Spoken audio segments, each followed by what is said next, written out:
Hey, it's your buddy Tim Show back with another Raid Shadow Legends video, and I hope everyone is doing well. Happy Thanksgiving. I know it's been a minute since I made a video, but it has been busy here at the Tim Show household with kids coming back from all over the world, really, and but we've been loving it. So I hope you guys find everything that you're looking for this Thanksgiving recess here. Anywho, we are on the verge of probably the biggest upgrade that Raid has ever made, at least since I've been playing. This is by far probably bigger than every other patch they've ever done. And I don't think I'm being hyperbolic if I say that this change is going to have to change Raid Shadow Legends from top to bottom. Everything about Raid is going to have to change because this patch is coming out. And if it doesn't, then Raid is going to not be the game that it is right now, and I think it's going to dwindle down to a core of very, very high spenders. But let's go ahead and check it out, and we can decide together.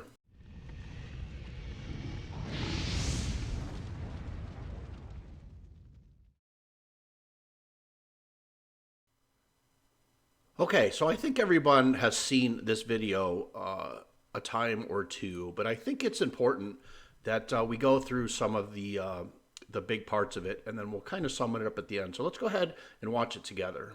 To our latest edition of What's Next in Raid, where we'll be talking all about what's coming next in Raid. We've got a whole lot to wriggle through today, so let's just slither right into it. First up, the Guardian Ring. Some of you may have already seen our other video dedicated entirely to the Guardian Ring, but if not, don't worry. We're going to coil our explanation up into a small ball of cold, hard facts. The Guardian Ring is primarily here to give everyone a way to use. So I'm obviously going to be stopping it and starting it as we go. The Guardian Ring's a great thing. I don't think anybody has a real issue with the Guardian Ring. I think it's a fantastic thing to do with duplicates from rare all the way through legendary. And yeah, I think it's a really, really good way of getting some extra stats for champions that you want to get extra stats for. They're duplicate champions. It'll be replacing the current sparring pit in your Bastion, but you won't be losing the sparring pit you know and love. It's just shedding its old skin and being upgraded with a bunch of new additions. The first new add-on is Faction Guardians, where you assign a special council of champions for each faction that gives champions of their respective rarity within that faction a global stats boost. You'll be able to assign Guardians for rare, epic, and legendary champions, and with this feature, you'll get to have your cake. Now, I think that what we've seen is you have to have multiples of 2. So if he had 5, he couldn't put the 5th Molly in here. He would need 2 Mollies to fill out the rest of this tier to get the accuracy and resistance. Also, the speed might be an issue for clan boss teams and things like that, and so we'll have to just kind of figure it out. But I almost think it's worth it to build the speed and then redo some clan boss teams if you need to. And eat it too, because you still get to keep your faction guardians and use them in battle. It's going to be a huge boost to early and mid-game players who probably won't have any duplicate legendaries in their collections, but will more than appreciate being able to strengthen their rares and epics to help them climb over some of those tougher raid hurdles. The stats boost itself is nothing. I don't know about you guys, but I've been saving some rares just for this to try to fill out my rares to do those secret rooms in Doom Tower. Thing to hiss at, and will be approximately half as strong as the bonuses from a maxed out Great Hall. It'll give you a lot of freedom when it comes to tweaking and adjusting your champion builds and play styles, as well as your Great Hall upgrade strategy, now that you'll have an additional layer of boosts too on top. The other 2 additions are exclusively for duplicate legendary champions. First, you can empower champions using their own duplicates or some surrogate. So this has obviously garnered a lot of criticism, right? The upgrading to the +4 on any champion makes them really, really, really powerful. And God forbid someone had a +4 Duchess or +4 Sify or Krisk or something like that. They're going to be pretty stalwart. Even a Trunda. Wow, +4 Trunda is going to hit like 2 Trundas really. So it's pretty OP. But we're going to talk more about this when we hear about some of the other upcoming items. Targets if you can't get more than one of that champion, like Lydia. Empowering will help you beef up your champions to make them extra tanky, extra killy, or extra whatever you've built them for. We don't want empowered legendaries to become unbeatable demigods, so we're capping empowerment. You'll only be able to empower a champion up to 4 times. Last on this list, but certainly not least, champion unbinding. If you're sure you have no use for a duplicate legendary champion. This turns out to be friggin' terrible. Terrible. Terrible champions to pick from and way too expensive. Yeah. You know, I think they were going for that mid-game player that had a couple of dupes, that was looking to get, you know, a Tomb Lord or a Sir Nick or something like that. But, I mean, having to do 7 or 8 duplicate legendaries to get a Sir Nick? No. No. Way too much. Way too much. You'll be able to permanently release them from your service in exchange for a life token. You'll then be able to take those life tokens and trade them for a new legendary champion at the token trader. We'll be adding a bunch of special champions to the token trader over time, including some that were available via fusion events in the past. So expect to see Molly Tankard, Manaya, Fushan, and the new and improved Tomb Lord in the near future. In fact, community favorite Sir Nicholas will be coming to town very soon, so you'll be able to hand out some gifts of festive fury to some very unlucky boys and girls. All right, that's the big update squirming its way in game very. So this is the part that I think is the biggest change, and what is going to change Raid, or why Raid is going to need to change to incorporate these changes after the dupe system. Because some of the things in here are really, really meta-changing and overpowered. Very soon, but that's not all. Let's take a quick fire look at a bunch of other updates we're bringing to Raid soon. First, the Shadowkin are getting their own faction crypt. It means more milestone rewards, but you'll still have to finish every crypt if you want Lydia. So if you're close to finishing already, you might want to finish the job before you have another crypt to complete. Second, we're renovating the tavern. We're adding a filter that only shows champions that are eligible for each type of upgrade, as well as the ability to change the sorting orders from ascending to descending. XP brews will also be grouped together in a single slot to make things quicker and easier to manage, and we're also adding a slider to make it even easier to beef up your champions in one go. Third, we're adding rank and rarity filters to the artifact storage, as well as making it possible to select all the artifacts you've filtered for with one tap, so you can sell your gear in bulk. Fourth, and my personal favorite, changes to save teams and skill instructions.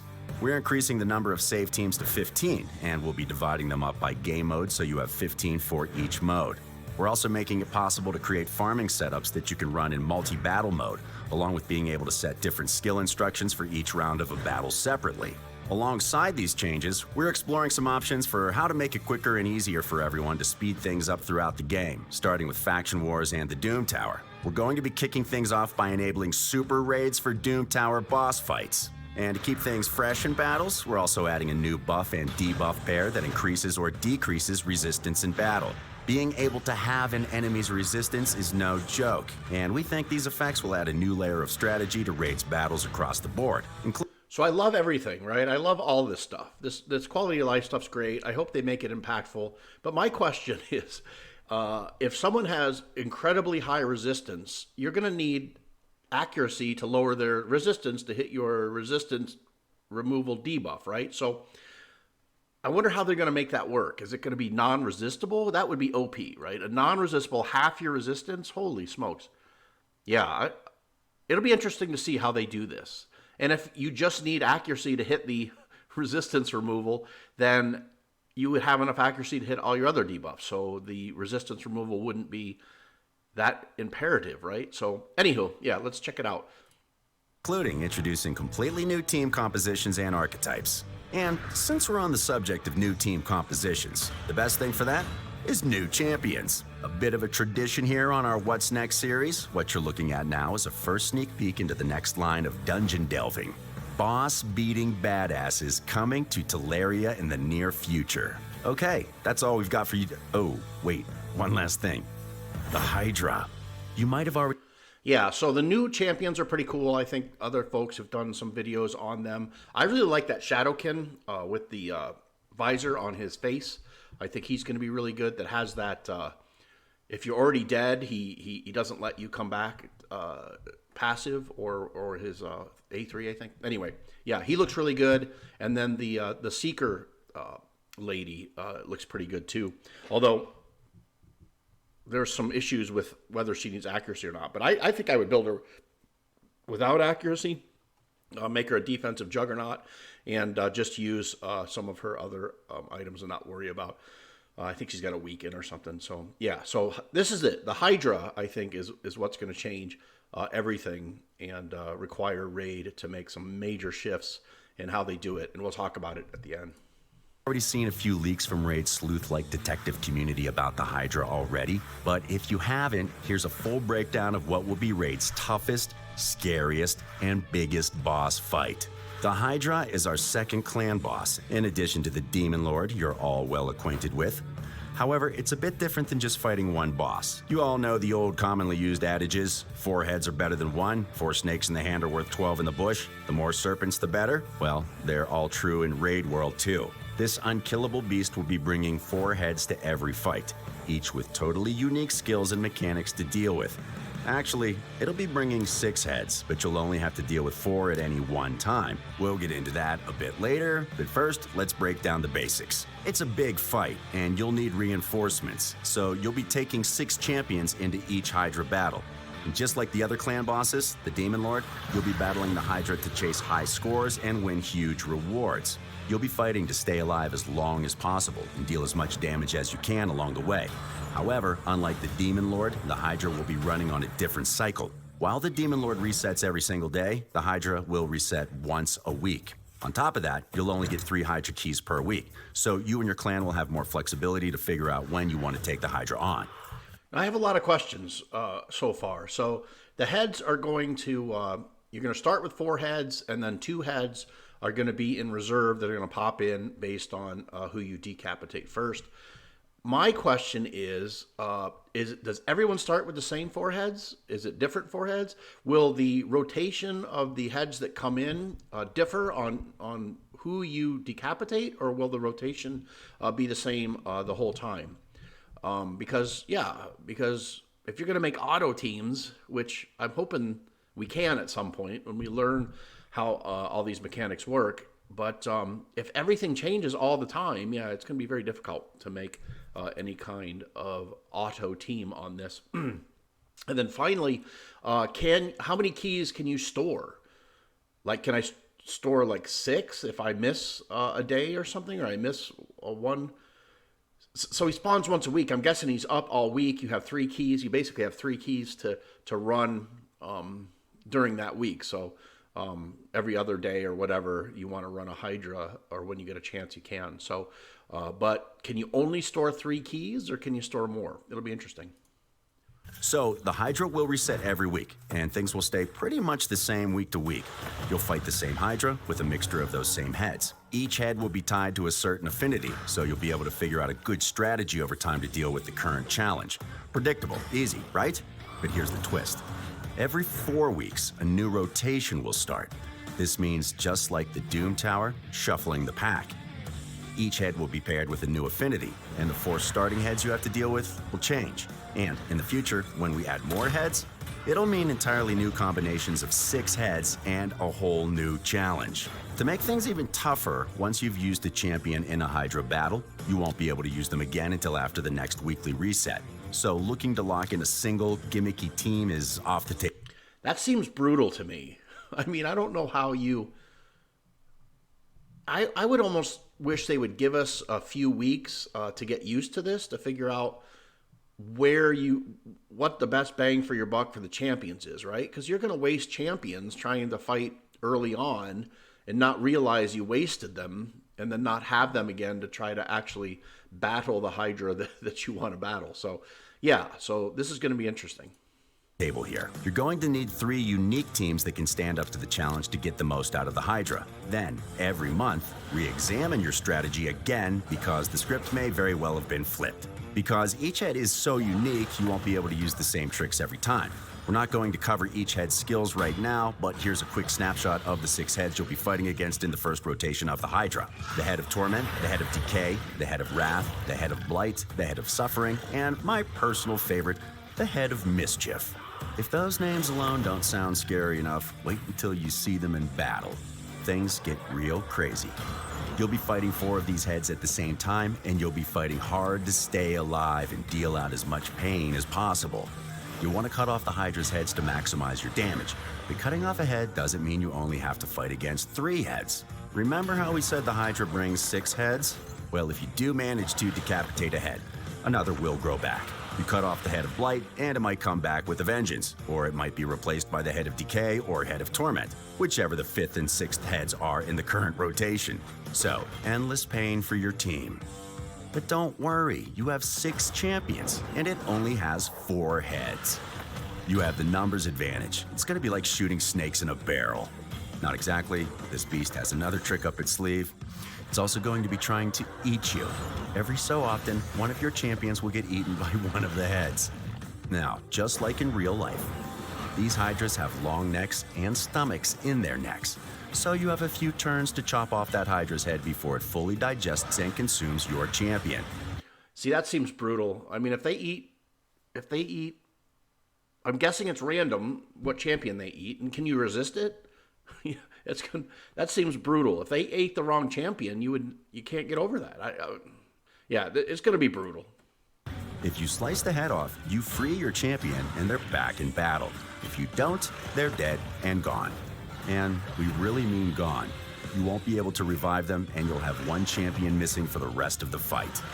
Sounds like a tough battle, and it is, but the rewards are more than worth it. To recap, you fight the Hydra just like you fight the clan boss. Higher scores, better rewards. Rewards will be earned in the form of Hydra chests, given out at the weekly reset. And better yet, if your clan manages to fully deplete the Hydra's HP, you get double the rewards. Let's talk about what those rewards are. Aside from the obvious things like clan gold, clan XP, there are some serious rewards on offer. First, you'll be able to win fragments for an exclusive champion, Mithrala Lifebane. We're already taking huge inspiration from Greek mythos here, and Mithrala fits into that perfectly.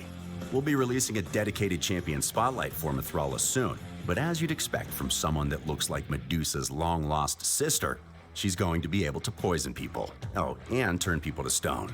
That's the thing now, too. It's a really scary debuff that can take people out of the fight entirely, with a downside or two. We'll cover it in greater detail soon, but let's just say in the right hands, with the strategy, it's going to be a game changer.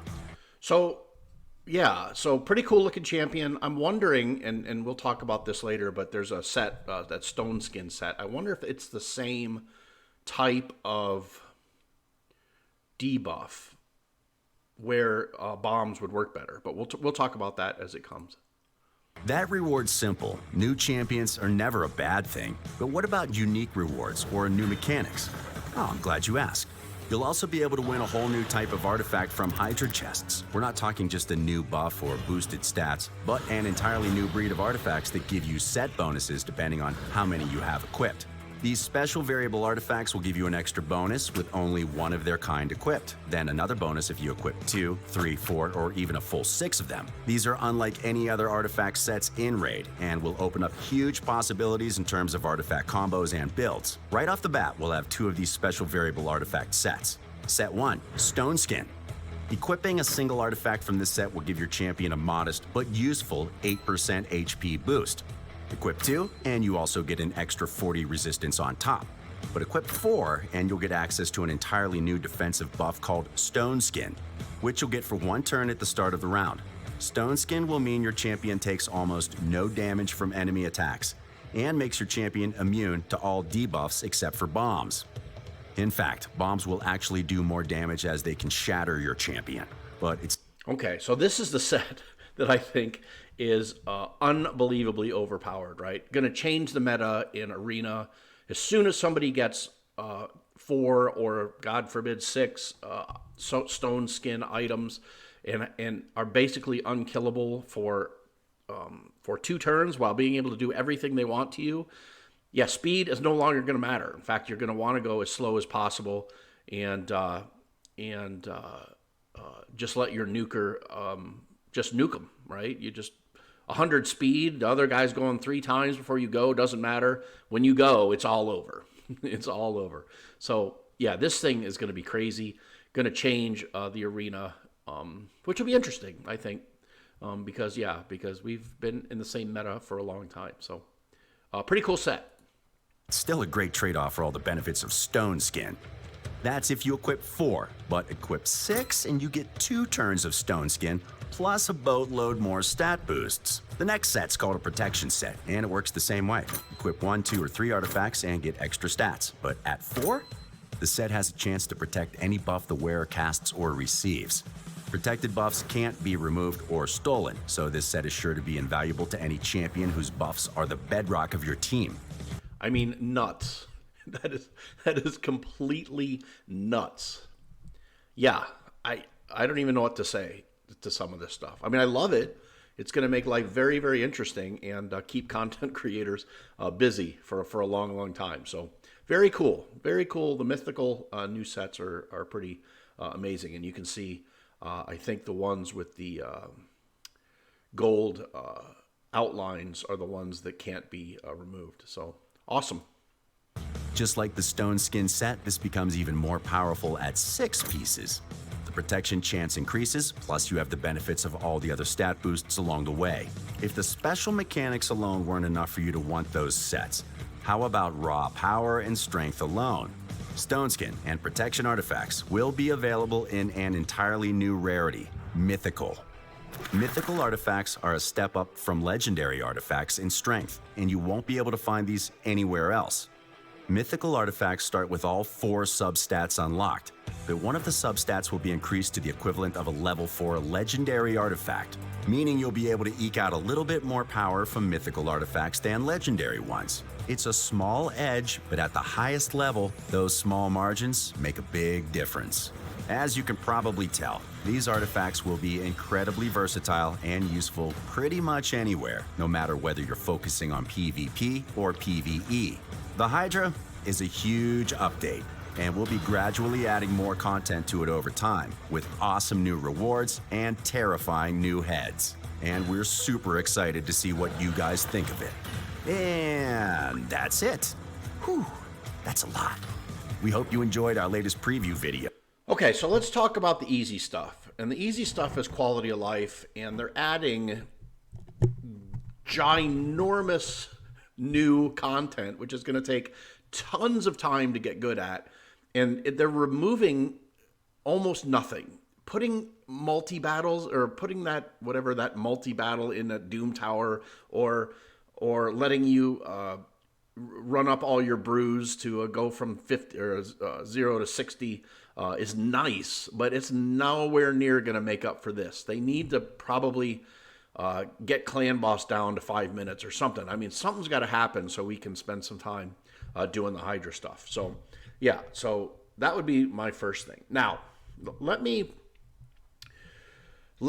support my idea that this release is going to force Raid to have to change fundamentally, and here's why. So you figure there's 4 million serious players. And when I say serious, I mean people that play regularly. I mean, there's probably only 1%, 1 to 3% of those that are sort of addicts like myself who play every day and think about it and worry about gear and things like that and run auto clickers overnight, things like that. Anyway, but even if you say of the 4 million, even if you say 1%, and maybe 1% of that 1% are end game, right? And those are the folks that are currently in Arena, Platinum Arena, and doing that stuff. So those are the folks that are going to be able to max out the Guardian Ring, and then also have some champions to max out their champions, right?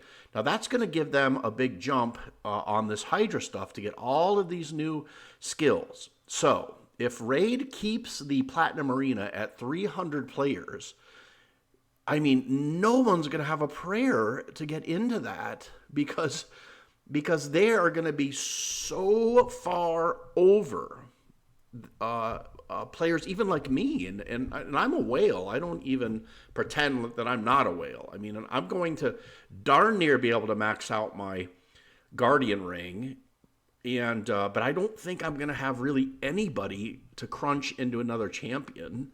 So all my champions are going to be, level 1 basically, and maybe I'll have a level 2 here and there if I decide it's worth it. But yeah. So what's going to happen is you're going to create 2 different worlds. You're going to create a world with basically untouchable teams, right? And I did some just quick math, and it's about 800 players that are going to have untouchable teams. And then you have what, 3,999,900, or 800 and what did I say? 200. So yeah, that are going to be battling for everything else, right? So even Gold 4 is going to be miserable. So they're going to have to expand Platinum Arena maybe to 1,000 or 1,500 to allow people to actually be able to get into Platinum that don't necessarily have accounts that can finish the HYDRA boss on Ultra Nightmare for the whole clan, right? Because those new sets, getting those mythical sets, are going to place you so far above and beyond mere mortal players that it's really not going to be fair. So they're going to have to try to balance that somehow, and I don't know how they're going to balance that. So between the players that can make the dupe system work for them in the nth degree, and then take those new champions into the HYDRA boss and finish the HYDRA here with their clan, are going to be so far above and beyond players that can't, that it's going to make it impossible. It's going to be 2 different games. You're going to have the people playing the game that can finish HYDRA boss and people playing the game that can't, and there's the gulf between those 2 camps is going to be so huge that I just think it's unbridgeable, and I'm not sure how Raid is going to address that. That's why I think they're going to have to do some kind of major change in the way they approach this, because they're basically going to have 2 games right now. And it's also, I think, going to make it very difficult for sort of clans that right now, like in my clan, we have a great clan and I love being there, but I would say as a clan, we don't have much chance of beating the HYDRA boss. And then you make people like me, and there's a couple other guys and gals in the clan that are more endgame. You make us contemplate having to join more competitive clans when we don't want to, right? I don't want to join a more competitive clan, but I also don't want to fall so far behind because we can't finish this HYDRA boss. So I think it's creating a lot of sort of what's the word I'm looking for? Stress in the game that doesn't need to be there. And I'm hoping they come out with a way to keep all the community more cohesive. Because right now I see this as the cleaver that's going to chop the baby in half and make 2 terrible, to make people make terrible decisions. And I hope that there's a way around it. So that's just my take. Y'all let me know what you think. And if you think this is a good change for Raid, or if you think I'm way off base and this is just another patch and we're going to get through it. But I really, really have my doubts. So thanks for watching. If you could, like and subscribe to the channel. Would really like to continue to grow if possible. And we'll be seeing you more over the weekend as I get to make some more Raid videos. Now, I hear this is going to drop tomorrow. So if it drops tomorrow, I'll be doing some videos on how I build my teams and what champions I put in the Guardian ring, et cetera, et cetera. So we'll be able to check that out together. So God love you. We'll see you later.